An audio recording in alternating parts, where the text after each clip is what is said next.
नमः समय साराय स्वानुभूत्या चकासते चित्स्वभावाय भावाय सर्वभावान्तरच्युते अनन्तधर्मणस्तत्त्वं पश्यन्ति प्रत्यगात्मनः अनेकान्तमयी मूर्ति नित्यमेव प्रकाश्यताम्।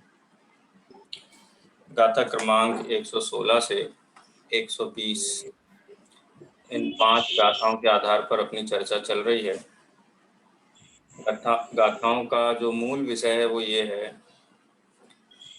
कि सांख्य मत जैसे पुरुष को अपरिणामी मानता है और प्रकृति को परिणामी मानता है। यहाँ पर स्थिति उल्टी करके कि जीव है वह परिणामी है और पुद्गल है वो अपरिणामी है। माने जीव में पुद्गल स्वयं से बंधता नहीं है, स्वयं से कर्म भाव रूप से परिणमित नहीं होता है, जीव उसको ऐसा करवाता है। इससे क्या आपत्ति आती है कि पुद्गल कर्म स्वयं अपरिणामी सिद्ध होता है, और यदि वो अपरिणामी है तो सांख्य मत की सिद्धि होती है। जैसे सांख्य मत अपरिणामी मानता है पुरुष को, उसी प्रकार से जैन मतावलंबी यदि पुद्गल कर्म को अपरिणामी मानेगा तो सांख्य मत सिद्ध होगा। तो अपने को लगे होता है तो होता रहे, अपना क्या है उससे, अपने को क्या संकट है उससे। तो संकट उससे ये है कि इसका मतलब फिर कर्म बंधेगा ही नहीं, कर्म ज्ञानावरणादि भाव रूप परिणमित ही नहीं हो सकेगा, तो फिर संसार कैसे हो, संसार की सिद्धि नहीं होगी, जीव के दुख की ही सिद्धि नहीं होगी। और संसार और जीव का दुख नहीं है तो दुख से छूटने का उपाय मोक्ष, इनकी भी सिद्धि नहीं होगी। संपूर्ण वस्तु व्यवस्था के ही लोप का प्रसंग उपस्थित हो सकता है। यदि कोई ऐसा कहे सर 118, हाँ बोलिए सर, एक बार परिणामी की डेफिनेशन और अपरिणामी की डेफिनेशन। अपरिणामी नाम की कोई वस्तु जगत में होती नहीं है, लेकिन अपरिणामी का मतलब क्या होता है कि जिसमें कुछ भी परिणमन ना हो। आप ये मान लो कि जैसे कोई जिसमें उत्पाद व्यय ना हो, वो वस्तु अपरिणामी है। ठीक है, क्या जगत में कोई ऐसी वस्तु है जो अपरिणामी है? नहीं है। नहीं है ना। हाँ, तो यहाँ आपत्ति क्या उठाई, यदि स्वयं उद्गल कर्म भाव से परिणमित नहीं होता है तो उद्गल क्या सिद्ध हुआ? अपरिणामी सिद्ध हुआ, यानी उसकी अपरिणामी रहना उसकी खुद की प्रॉपर्टी अपरिणामी। यदि वो स्वयं परिणमित नहीं होता है तो स्वयं अपरिणामी सिद्ध हुआ। जिसके पास बुद्धि नहीं है, जिसके पास विवेक चातुर्य नहीं है, उसको हम क्या कहते हैं? अविवेकी, मूर्ख कहते हैं कि नहीं कहते हैं? अगर किसी के पास स्वयं की बुद्धि नहीं है तो उसको क्या कहेंगे? मूर्ख कहेंगे कि नहीं कहेंगे? ऐसे ही उद्गल कर्म स्वयं उत्पाद व्यय रूप परिणमित नहीं होता है। उत्पाद व्यय यहाँ उसको कहा स्वयं नहीं बंधता है, स्वयं कर्म कारमाण वर्गणा रूप परिणमित नहीं होता है। कारमाण वर्गणा रूप कौन परिणमित होता है? उद्गल ही होता है ना। यदि उद्गल नहीं होता है स्वयं तो वो क्या हुआ? अपरिणामी सिद्ध और अपरिणामी सिद्ध हुआ तो इसका मतलब पुद्गल कारमाण वर्गणाओं में कोई परिणमन ही नहीं है। पुद्गल कर्माण वर्गणा रूप नहीं हुआ, इसलिए ज्ञानावरणादि की सिद्धि भी नहीं होगी, इसलिए बंधन भी सिद्ध नहीं होगा। सांख्य मत की सिद्धि होगी, सांख्य मत की तरह मानना पड़ेगा। और सांख्य मत की तरह मानने का क्या तात्पर्य है? इसका मतलब कुछ जगत में हो ही नहीं सकता है तो पुरुषार्थ शून्य हो गए। हम जो चर्चा कर रहे हैं तो सांख्य मत की भी क्या आवश्यकता है फिर, जब कुछ बदलना ही नहीं है तो आप उपदेश दे करके क्या बदलना चाहते हो? तो भाई हम तुम्हारे अज्ञान को ज्ञान करना चाहते, तो जब अपरिणामी है तो अज्ञान ज्ञान कैसे हो सकता है? इससे तो परिणामी सिद्ध हुआ, ये तो स्ववचन बाधित हो गई ना बात। तो ये 16 और 17 नंबर की गाथा में बात आई। यदि पुद्गल स्वयं कर्म भाव से परिणमित नहीं होता है, स्वयं नहीं बंधता है, तो वो अपरिणामी सिद्ध हुआ। अपरिणामी सिद्ध हुआ तो संसार कर्मत्व में यदि वर्गणाएं परिणमित होंगी नहीं तो सिद्ध होगा सांख्य मत, और संसार की वो नास्ति, संसार का अभाव हो जाएगा, क्योंकि बंधन ही तो संसार है। तो कोई कहे कि 118 नंबर की गाथा में जो बात कही ना कि नहीं, वो पुद्गल तो अचेतन है ना, जड़ है, बेचारा है, उसके पास तो ज्ञान विवेक बुद्धि कुछ भी नहीं है, वो कैसे परिणमित होगा? इसलिए जीव उसको परिणमित कराता है। ऐसा कोई अपना चतुराई भरा तर्क रखे तो आचार्य कहते हैं कि जिसमें स्वयं परिणमित होने की ताकत नहीं है, जो स्वयं अपरिणामी है, उसको जगत का कोई भी पदार्थ परिणमित नहीं करा सकता है। ये नियम है। कैसे नियम है? उसके लिए बहुत सारी लोक नीतियां हैं जिनकी हम चर्चा करते हैं। यस्य प्रज्ञा स्वयं नास्ति शास्त्रे शास्त्रम तस्य करोति किम। जिसके पास स्वयं बुद्धि नहीं है उसके लिए शास्त्र क्या करेगा? जगत में भी कोई शिक्षक कहता है, जो हमने कल भी उदाहरण के रूप में रखा था, अगर शिक्षक ये कहता है कि मैंने तुम्हें 100% मार्क अंक दिए हैं, बच्चे को कहता है, तो 100% मार्क्स शिक्षक ने दिए हैं कि वो ज्ञापक है, उसका मार्क ज्ञान कराने वाला है। शिक्षक कहे कि मैंने दिए हैं, तो इसका मतलब जो छात्र है उस छात्र का उसमें कुछ भी नहीं है, उसकी प्रतिभा नहीं है, उसके पास विवेक बुद्धि उतना कौशल नहीं है, वो प्रतिभा नहीं है, या उसने पढ़ाई नहीं की है, इसलिए शिक्षक को 100 मार्क्स देने पड़े। तो ये तो लोक विरुद्ध कार्य हो गया, चीटिंग हो गया। तो बोलते नहीं नहीं, छात्र की प्रतिभा है, उसने जो लिखा है उसी के हमने मार्क्स दिए हैं। तो इसी प्रकार से स्वयं कर्म भाव रूप से परिणमित होते हुए पुद्गल में जीव का जो अज्ञान भाव है वो, या मोह राग द्वेष भाव है, सविकार चैतन्य परिणाम है, वो निमित्त होता है। लेकिन यदि स्वयं पुद्गल में परिणमित होने की सामर्थ्य ना हो तो कौन परिणमित कराएगा?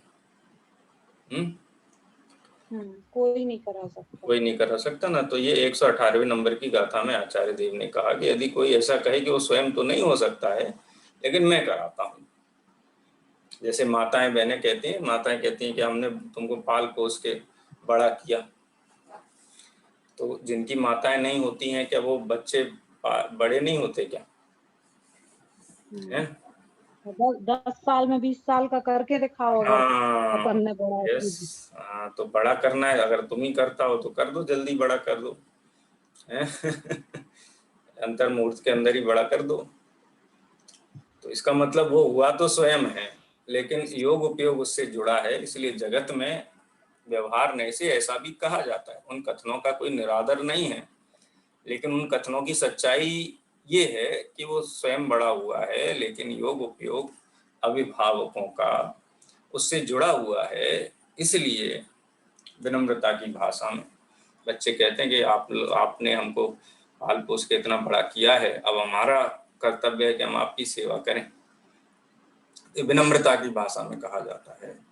लेकिन वस्तु का स्वरूप ये है कि जो स्वयं परिणमित नहीं हो सकता है या परिणामी है, उसको कौन परिणमित करा सकता है? कोई नहीं करा सकता है। यदि कुम्हार क्लेम करता है कि मैं घड़ा बनाता हूँ, तो उसके सामने रेत रख दिया जाए, पानी रख दिया जाए, बोले बनाओ घड़ा, तुम बनाते हो, बोलते नहीं नहीं, उसके लिए तो मिट्टी ही चाहिए।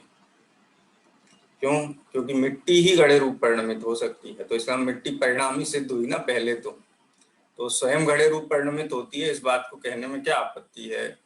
तुम्हारा योग उपयोग उसमें निमित्त होता है, उपचार का व्यवहार का कथन है। और ये जैन दर्शन है, एकांतवादी दर्शन नहीं है। यहाँ निमित्त को भी स्वीकार किया गया है, लेकिन निमित्त करता नहीं है, इस बात को भी डंके की चोट पर स्थापित किया गया है। ठीक है। और फिर तुम कहो कि नहीं नहीं, परिणमित तो स्वयं ही होता है। परिणमित तो स्वयं ही होता है। पुद्गल की 22 परिगणाएं होती हैं, शरीर, आहार, भाषा, मन, कारमाण। तो पुद्गल ही कारमाण वर्गणा रूप होता है, ये बात हम मानते हैं।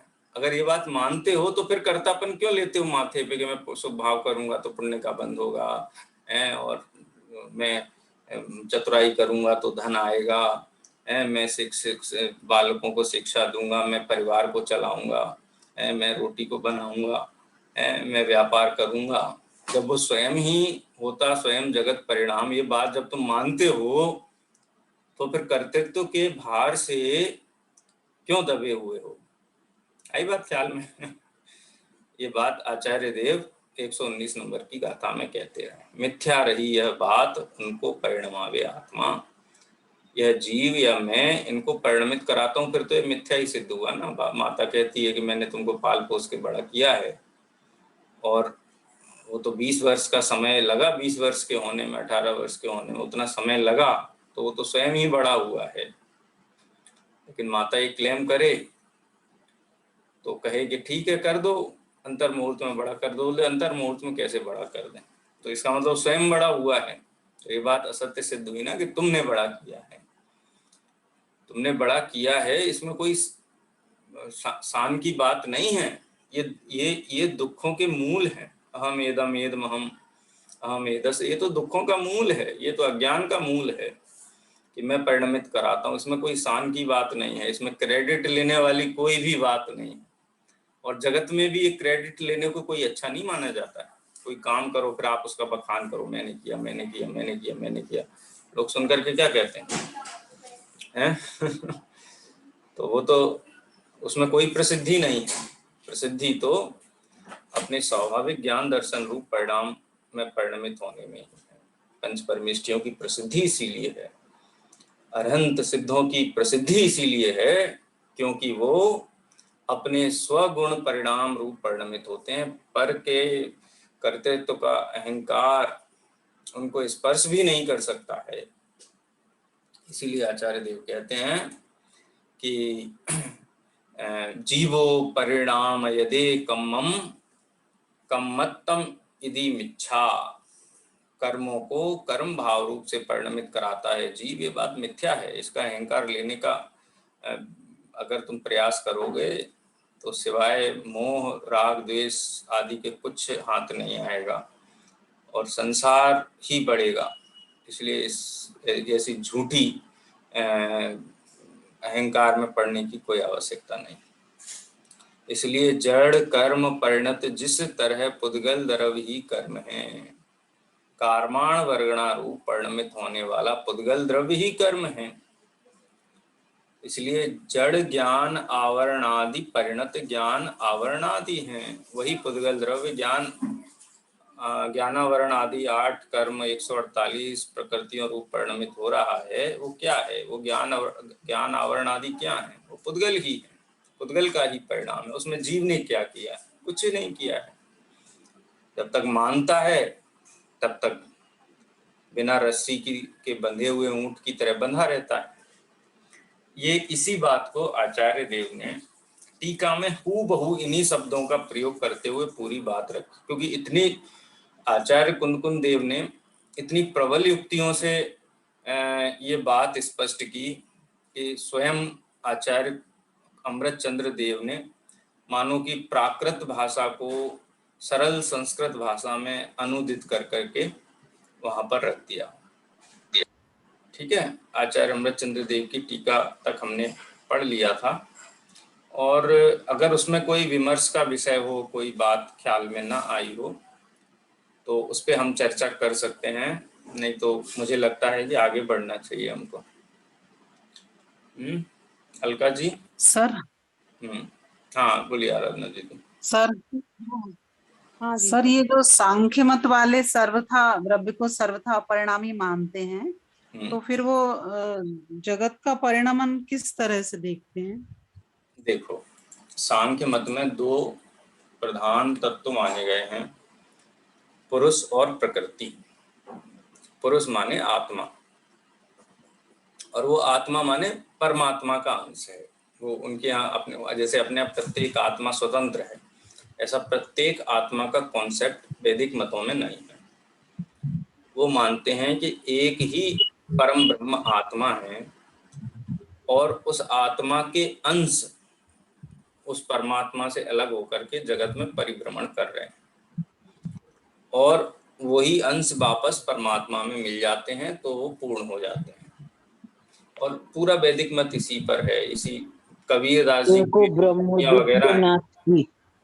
हाँ मीना जी, एको ब्रह्मो द्वितीयो नास्ति। हाँ ये अद्वैतवाद है। खैर उनके यहाँ एक ही मत नहीं है ऐसा, अद्वैत भी है, द्वैत भी है, उभयवाद भी है, बहुत सारे मत हैं, एक मत नहीं है। ये तो अद्वैत जो वेदांत है ना, अद्वैतवादी, उनका है एको ब्रह्म,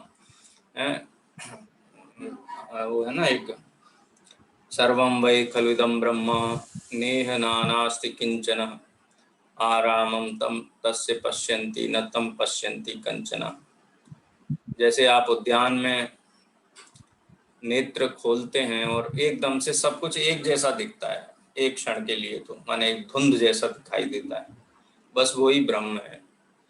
फिर आपको रंग बिरंगे अनेक अनेक प्रकार की चीजें दिखाई देने लगती हैं, वो माया का प्रभाव है। इसलिए आपको ब्रह्म दिखाई नहीं दे करके जो विचित्र है, मेचक अनेक प्रकार का जो है, वो माया का चमत्कार दिखाई देने लगता है। सांख्य मत में क्या मानते हैं कि जो पुरुष है वो निष्क्रिय तत्व है, अपरिणामी है, उसमें कुछ नहीं होता है, यद्वत ही रहता है। लेकिन कोई कहे कि जो अज्ञान दिखाई देता है, अहंकार दिखाई देता है, क्रोध मान माया लोभ दिखाई देते हैं, ये क्या है? तो कहते हैं ये सब प्रकृति है। मैं सूत्र भी याद नहीं है, जब मैं पढ़ता था तर्क संग्रह करके ग्रंथ था सेकंड ईयर में, उसमें वो सब चर्चा आती है। प्रकृति माया मायात ऐसे करके जो संसार के परिभ्रमण के कारण भूत जो संस्कार हैं या मोह राग द्वेष है, वो प्रकृति जन्य है। उसमें पुरुष ना तो संलिप्त है और ना पुरुष उससे कुछ भी प्रभावित होता है, वो तो वैसा का वैसा ही रहता है। ये सारा चमत्कार वहां चलता रहता है, पुरुष को उसमें कोई क्या करना है, कुछ नहीं करना। हालांकि हमको ऐसा लग सकता है कि ठीक ही तो है, हम भी तो त्रिकाली ध्रुव आत्मा निष्क्रिय परम पारिणामिक भाव हैं, सारा का सारा चमत्कार ही पर्यायों में चलता रहता है, उत्पाद व्यय ध्रुव। लेकिन जैन दर्शन जिस पदार्थ को स्वभाव की अपेक्षा से नित्य मानता है, स्वभाव की अपेक्षा से त्रिकाली मानता है, ध्रुव मानता है, उसी पदार्थ को पर्यायार्थिक नए से देखने पर उत्पाद व्यय वाला मानता है, दो पदार्थ नहीं है ना ख्याल में। जैसे जैन विद्वानों में भी इस प्रकार की मिथ्या मान्यताएं हैं। एक बहुत बड़े विद्वान हैं, विद्वान कहें क्या, बहुत पूज्य हैं लोगों के लिए, लेकिन नाम नहीं उल्लेख करता हूँ। बहुत बड़ी विद्वानों की सभा में सैकड़ों विद्वान बैठे हुए थे, उनके बीच में उन्होंने एक बात कही, विद्वानों ने प्रत्युत्तर, शंकराचार्य नहीं हमारे जैन विद्वानों की बात कर रहे हैं, 2016 जब सम्मेलन हुआ था श्रवण बेलगोल में, विद्वत सम्मेलन, वहाँ का प्रसंग है। वाद विवाद में पढ़ने के लिए नहीं बोलता हूँ, लेकिन मैं बताता हूँ कि किस प्रकार से नए विवक्षाएं घटित की जाती हैं। जब जीव शुद्ध है या अशुद्ध है, इस बात पे विमर्श चल रहा था। आदरणीय दादा भी थे सभा में, अभय जी भाई साहब भी थे, राकेश जी भी थे, सुदीप जी, हम 50 विद्वान वहाँ पर थे। किस पक्ष से, मैं भी था और अपर पक्ष के विद्वान भी थे, और काफी तनावपूर्ण स्थिति हो जाती है जब ऐसे सामूहिक सम्मेलन होते हैं। तो उन्होंने ये बोला कि शुद्ध है जीव ये भी ठीक है, अशुद्ध है ये भी ठीक है, इसमें तो जैन दर्शन तो स्यादवादी है। लेकिन जो एप्लीकेशन है स्यादवाद का वो कैसा था, उन्होंने कहा कि सिद्ध भगवंतों की अपेक्षा से देखा जाए तो जीव शुद्ध है, और संसारी जीवों की अपेक्षा से देखा जाए तो जीव अशुद्ध है। तो ये सांख्य मत जैसा ही हो गया ना। जैन मत का स्यादवाद क्या कहता है? जो वस्तु स्वद्रव्य क्षेत्र काल भाव की अपेक्षा से सतरूप है, वही वस्तु पर द्रव्य क्षेत्र काल भाव की अपेक्षा से असत है। यानी नए एक ही वस्तु के संबंध में किए गए दो कथनों का नाम, दो वस्तुओं के संबंध में दो कथनों का नाम स्यादवाद नहीं है। लेकिन ऐसा भी होता है। तो ये सांख्य मतावलंबी हैं कहीं ना कहीं से, ये तो अनादि निधन सनातन जो तीर्थंकरों की परंपरा है, जैन तत्व ज्ञान का उपदेश है, उसी उपदेश से ये मत पैदा हुए हैं। जैसे मुस्लिम आदि हुए ना, तो उन्होंने वही अब्राहमिक रिलीजन से ही लिया, वो अब्राहम को भी मानते हैं, ईसा मसीह को भी मानते हैं, फिर पैगंबर मोहम्मद को भी मानते, लिया वहीं से। यानी वो तो बहुत 2500 साल के ही आगे पीछे का उन्होंने पूरा परिपाटी ली हुई है। ये दिगंबर परंपरा आचार्य की, गणधर देवों की, तीर्थंकरों की तो शाश्वत है, और जो अन्य मत होते हैं, मिथ्या मत होते हैं, ग्रहित मत, मिथ्यात्व वाले जो मत होते हैं, को गुरु, को देव, को धर्म, ये तो हुंडावसर्पणी काल में ही होते हैं ना, सभी कालों में तो नहीं होते हैं। विदेश क्षेत्र में भी नहीं होते हैं, जहाँ हुंडावसर्पणी काल होता है वही अन्य मत होते हैं, नहीं तो जैन मत होता है या लोग धर्म से विमुख होते हैं, निरपेक्ष होते हैं, ये समझ लीजिए। तो सारी बातें तो यहीं से ली गई हैं। जैसे शंकर का जो अद्वैतवाद है पूरा समय सारी हो गया, उसमें समय सार का एकांत पक्ष लेकर के, और आचार्य अमृतचंद्र देव के ऊपर भी इस प्रकार से उक्तियां कही जाती हैं कि वो पहले सांख्य मत में थे, इसीलिए समय सार की जो टीका है उसमें उन्होंने बहुत एक पक्षीय निश्चय न्यायात्मक बात कही है, जबकि समय सार ग्रंथ ही निश्चय न्याय का ग्रंथ है। और आचार्य कुंद देव ने ये प्रतिज्ञा की कि मैं एकत्व विभक्त आत्मा को दिखलाऊंगा, और एकत्व विभक्त आत्मा को बिना निश्चय न्याय के अवलंबन के कैसे दिखलाया जा सकता है ना ख्याल में। तो यहाँ पर गाथाओं में निश्चय और व्यवहार दोनों की ही बात है। निश्चय की बात क्या है कि पुद्गल द्रव्य स्वयं कार्माण वर्गणा रूप होकर के परिणमित होता है, और वो ज्ञानावर्णादि कर्म रूप भी परिणमित वो स्वयं ही होता है। जीव के जो परिणाम हैं वो उसमें निमित्त हैं, स्वयं परिणमित नहीं होते। जीव अपने योग उपयोग रूप परिणमित हुआ है, और ज्ञानावर्णादि अपने स्वयं के कार्माण वर्गणा रूप पुद्गल द्रव्य परिणमित हुआ, इसलिए वो पुद्गल का परिणाम है। ये दोनों द्रव्य स्वयं अपनी योग्यता से अपने अपने स्थान पर परिणमित होते हैं। पुद्गल अपना कर्ता स्वयं है, जीव अपने परिणामों का कर्ता स्वयं है। अज्ञान क्या है कि मैं परिणमित कराता हूं, ऐसे ऐसे योग उपयोग रूप परिणमित होता हुआ जो जीव का उपयोग है, क्रोध आदि, उनमें पुद्गल की परछाई है, इसलिए उन भावों को भी जड़ कह दिया। जैसे क्रोध आदि भाव और उपयोग हैं, उन दोनों की जाति एक नहीं है, अलग अलग है। क्रोध आदि के नष्ट होने पर जीव की सत्ता पे कोई फर्क नहीं पड़ता है, वो पूर्ण शुद्ध होकर के सुखी हो जाता है, लेकिन उपयोग के बिना जीव की कल्पना नहीं की जा सकती।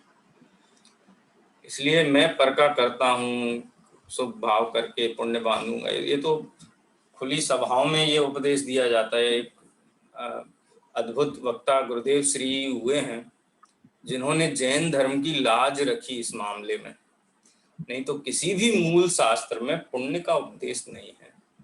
पुण्य और पाप को एक माना गया है, पाप को छोड़ने का उपदेश है, लेकिन पुण्य को उपादेय मानने का उपदेश कहीं नहीं। लेकिन आजकल तो आप देखो, पुण्य कमा लो, पुण्य कमा लो, पुण्य के परमाणु हैं, इनको समेट लो, पुण्य कर लो, वही साथ में जाएगा। ये जैन दर्शन नहीं है, ये है पाप पुण्य फल माई हरक बिलखो मत भाई, यह पुग्गल पच जाए उपज बिन से फिर था, ये जैन दर्शन है। लेकिन भले ही शुभ भाव के नाम पर पुद्गल कर्मों का कर्ता बनने का जो प्रपंच चलता है, वो प्रपंच जैन दर्शन के अनुकूल नहीं। और ये बात मूल रूप से आचार्य देव ने मूल गाथाओं में युक्ति सहित रखी। तुम क्या समझते हो, तुम शुभ भाव करते हो इसलिए पुण्य कर्म बंद होता है, साता का बंद इसलिए होता है। अरे वो पुद्गल द्रव्य है, पुद्गल द्रव्य का परिणाम है, वो स्वयं अपनी योग्यता से परिणमित होता है। तुम कहते हो मैं परिणमित कराता हूँ, तो इसका मतलब वो स्वयं परिणमित नहीं होता, वो स्वयं अपरिणामी है क्या? अगर उसको तुम अपरिणामी मानते हो तो जैन मत कहाँ रहा फिर? तो सांख्य मत हो गया। अभी सांख्य मत ही एक ऐसा मत है जो पदार्थ को अपरिणामी मानता है, निष्क्रिय मानता है, उसमें कोई चेंज नहीं होता है, ये लोग परलोक कुछ नहीं। तो ये सांख्य मत का ये यहाँ पर दृष्टांत है। वैसे इतनी गाथाएं हमने पढ़ी अभी तक, 125 गाथाओं में सांख्य मत का प्रयोग, शब्द का प्रयोग ही आचार्य कुंद देव ने पहली बार किया मूल गाथा में। हालांकि आगे आएगा फिर सर्वशुद्ध ज्ञान अधिकार में बारंबार किया गया है, लेकिन यहाँ भी एक ही बार उसका प्रयोग आया। ठीक है, आगे बढ़े जी। चलिए, अब एक कलश है, बहुत उसी भाव को 5 गाथाओं को एक सूत्र में पिरोता हुआ, ये 64 नंबर का कलश है, उसी भाव को संक्षेप में यहाँ पर रखा गया। उक्त कथन से यह बात अत्यंत स्पष्ट हो गई है कि कारमाण वर्गणारूप पुद्गल द्रव्य अपने परिणमन स्वभाव के कारण ही कर्म रूप परिणमित होता है। आगामी कलश में इसी बात को स्पष्ट किया गया है, जो इस प्रकार है। मैं बोलता हूं कलश, आप लोग उसको दोहराइए, अनम्यूट कर सकते हैं। स्थितेत्याविघ्ना खलु पुद्गलस्य स्थितेत्याविघ्ना खलु स्वभावभूता परिणाम शक्तिः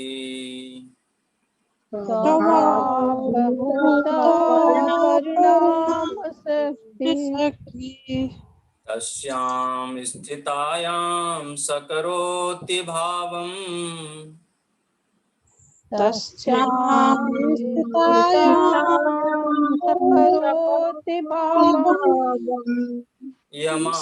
यमात्मनस्तस्य स एव कर्ता।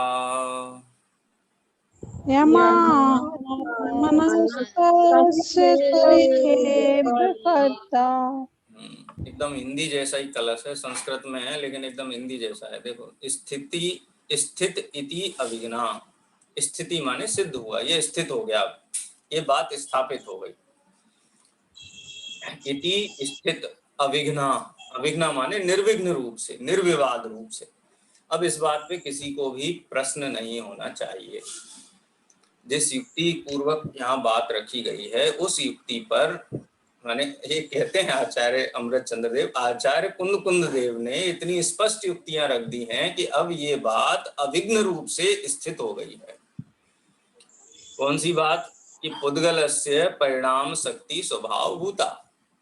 खलु माने निश्चय से, पुद्गल की जो परिणाम शक्ति है वो उसकी स्वभाव भूत है। तुमने परिणमित नहीं कराया किसी को, तुमने ना बांधा है ना नष्ट किया। अष्टकर्म देना है, धूपम निरुपाम की स्वा में धूप चढ़ा दूंगा और 8 कर्मों को मैं नाश कर दूंगा। ये बात क्या है? ये व्यवहार नहीं की उपचार की बात है। श्रावकों का उपयोग अस्थिर है, उपयोग तत्व पर टिका रहे, पंच परमेष्ठियों पर टिका रहे, इसके लिए ये देव पूजा आदि क्रियाओं में इस प्रकार के वचनों का प्रयोग उपचरित असद्भूत व्यवहार ने से किया जाता है।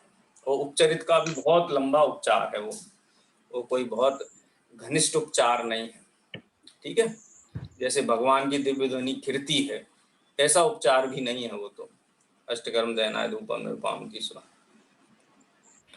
तो पुद्गल की जो परिणाम शक्ति है निश्चय ने से स्वभाव होते, वो खुद ही परिणमित होता है। उसका उत्पाद व्यय द्रव्य स्वयं ही वो करता है, उसका वो अपना उत्पाद व्यय द्रव्य। और स्वयं क्यों है? क्योंकि प्रत्येक द्रव्य सत सद्रव्य लक्षणम उत्पाद व्यय द्रव्य युक्तम सत अस्तित्व वस्तुत्व द्रव्यत्व प्रमेयत्व प्रदेशत्व गुर लघुत्व, सभी सामान्य गुण जैसे जीव में वैसे पुद्गल में भी है। तो इसलिए उसको कोई आपके सपोर्ट की आवश्यकता नहीं है, उसमें सामर्थ्य है खुद परिणमन होने, क्योंकि परिणाम शक्ति उसकी स्वभावभूत है, किसी के द्वारा गिफ्ट की गई नहीं है। हम भले ही कहें हमने गिफ्ट किया है, पुद्गल को क्या है, जड़ है, उसको तो कहाँ कुछ पता होगा कैसे बदलना है। हम बहुत होशियार हैं, इसलिए हम उसको बांधते हैं, परिणमन कराते हैं। ये बात खोटी है और ये बात सिद्ध हो गई अब कि पुद्गल की परिणाम शक्ति स्वभावभूत है। तस्याम स्थितायाम स करोति भावम, उसमें स्थित होकर के, यानी अपनी परिणाम शक्ति सहित पुद्गल द्रव्य ही स्वयं उसमें स्थित होकर के भावम यम आत्मनः तस्य एव कर्ता, जो जिस परिणाम में स्थित होकर के जो भाव करता है वही उसका कर्ता हो सकता है। यानी द्रव्य कर्म पुद्गल करे, ये बात ही सिद्ध होती है। जिस परिणाम शक्ति जिसकी है, जिसके स्वभाव में स्थित है, उस परिणाम का वह द्रव्य स्वयं ही करता है, अन्य द्रव्य करता नहीं हो सकता। ठीक है, तस्याम स्थितायाम, ये परिणाम शक्ति शब्द है ना, स्त्रीवाची स्त्रीलिंग वाला शब्द है। तस्याम स्थितायाम स करोति भावम, उस परिणाम शक्ति में स्थित जो द्रव्य है, यम आत्मनः, जो उसका अपना अपना अपना परिणाम है, अपनी अपनी पर्याय है, उस अपनी अपनी पर्याय का वही स्वयं द्रव्य स एव कर्ता, वही ही कर्ता होता है। ठीक है, चलिए इसका हिंदी अनुवाद पढ़ लेते हैं। सब द्रव्यों में स्वाभाविक परिणमन की शक्ति जब, और उसके परिणमन में है न कोई विघ्न जब, क्यों न हो तब स्वयं करता स्वयं के परिणमन का, यह सहज ही नियम जानो वस्तु के परिणमन का, वस्तु के परिणमन का। ठीक है, ये तो सरल है, अब इसका और विस्तार नहीं करते हैं। आगे इसको एक पंडित बनारसी दास जी का छंद है, वो भी देख लेते हैं। इस प्रकार पुद्गल द्रव्य की स्वभावभूत परिणाम शक्ति निर्विघ्न सिद्ध हुई। अब उसमें कोई शंका की गुंजाइश नहीं। उसके सिद्ध होने पर पुद्गल द्रव्य अपने जिस भाव को करता है उसका वह पुद्गल द्रव्य स्वयं ही करता है। नाटक समय सार में इस कलश का भावानुवाद इस प्रकार किया गया है। पुद्गल परिणामी दरब सदा परिणवे सोई, याते पुद्गल कर्म को पुद्गल करता होई। ठीक है, पुद्गल परिणामी दरब, परिणाम शक्ति, परिणामी है, परिणामी माने परिणाम वाला द्रव्य। पुद्गल स्वयं ही परिणाम वाला द्रव्य, परिणाम माने स्वयं परिणमित होने रूप सामर्थ्य वाला द्रव्य वो स्वयं है। जीव पुद्गल को परिणमित नहीं कराता है। तत्वार्थ सूत्र का जो सूत्र है ना, परस्परोपग्रहो जीवानाम, जीवानाम शब्द बहुवचन का है वहां पर, वो मात्र जीवों के लिए नहीं है। अनंत द्रव्य परस्परोपग्रहो, परस्पर निमित्त होते हैं। अनंत द्रव्य परिणमन में परस्पर निमित्त होते हैं, लेकिन कर्ता नहीं होते, उपादान नहीं होते, उपादान कारण नहीं। उपादान कारण कौन है? कि जो उस स्वयं परिणमित होने की सामर्थ्य रूप जो परिणाम शक्ति है, वो परिणाम शक्ति सहित होने से द्रव्य क्या है? परिणामी है। और परिणामी शक्ति है, परिणामी, उसके अंदर स्वभाव है, द्रव्यत्व नाम का गुण है। उससे क्या होता है? सदा परिणवे सोई, वो सदा नित्य ही स्वयं ही परिणमित होता रहता है। जिसके पास परिणमन शक्ति है वो द्रव्य स्वयं ही सदा परिणमित होता रहता है। अभी आप खुद आइडेंटिफाई कर लीजिए, पहचान लीजिए कि किस किस द्रव्य के पास द्रव्यत्व नाम का गुण है, किस किस द्रव्य के पास परिणाम शक्ति है। जिस जिस द्रव्य के पास परिणाम शक्ति है वो द्रव्य स्वयं ही परिणमनशील है। इस बात को मानने में हमें कोई विघ्न नहीं होना चाहिए। अविघ्ना है, स्थिते त्या विघ्ना, ये बात अविघ्न निर्विघ्न रूप से स्थापित हो गई है। इसलिए निष्कर्ष रूप में याते पुद्गल कर्म को पुद्गल करता होई। पुद्गल कर्म का कर्ता पुद्गल द्रव्य ही है, जीव पुद्गल कर्म का कर्ता नहीं है। मैं पुद्गल कर्म का करता हूँ, जब तक ये मान्यता है, ये अज्ञान रूप मान्यता है, और इसमें भी पुद्गल की परछाई है। जब ये मानना छोड़ दे कि मैं पर का करता हूँ, और अब मानने के लिए कोई अवकाश भी नहीं रह गया है, क्योंकि आचार्य अमृतचंद्र देव तो कहते हैं कि ये तो निर्विघ्नतया भी स्थित हो गया है। हेमलता जी, मैं पर का करता हूँ, ये संभव ही नहीं है। क्यों? क्योंकि पुद्गल स्वयं परिणमनशील है। और अगर तुम कहो कि तुम परिणमित कराते हो, तो फिर वो स्वयं परिणमनशील कैसा हुआ? इसलिए पुद्गल द्रव्य के परिणमन का कराने का जो ठेका जीव ने ले रखा है, ठेका लेने की भी बहुत आदत होती है, जो काम हो उसमें ठेका ले लेना, माने उसका ऑनर्स लेना, अपने माथे पर भार ले लेना, वो लेने की आवश्यकता नहीं है। एक एक कण कण स्वतंत्र है। पुद्गल, एक एक पुद्गल परमाणु का कर्ता, अपने परिणमन का कर्ता स्वयं है। याते पुद्गल कर्म को पुद्गल करता होई। इस प्रकार से बात हुई है। आगे आचार्य जयसेन ने भी वही बात की है, उसकी चर्चा हम कल करेंगे। आज समय हो गया है, विराम लेते हैं। दिनवाणी स्तुति करेंगे। निज निधि निज में बताई, यह अक्षय उपकार है। इसके लिए जिन वाणी माँ को वंदना।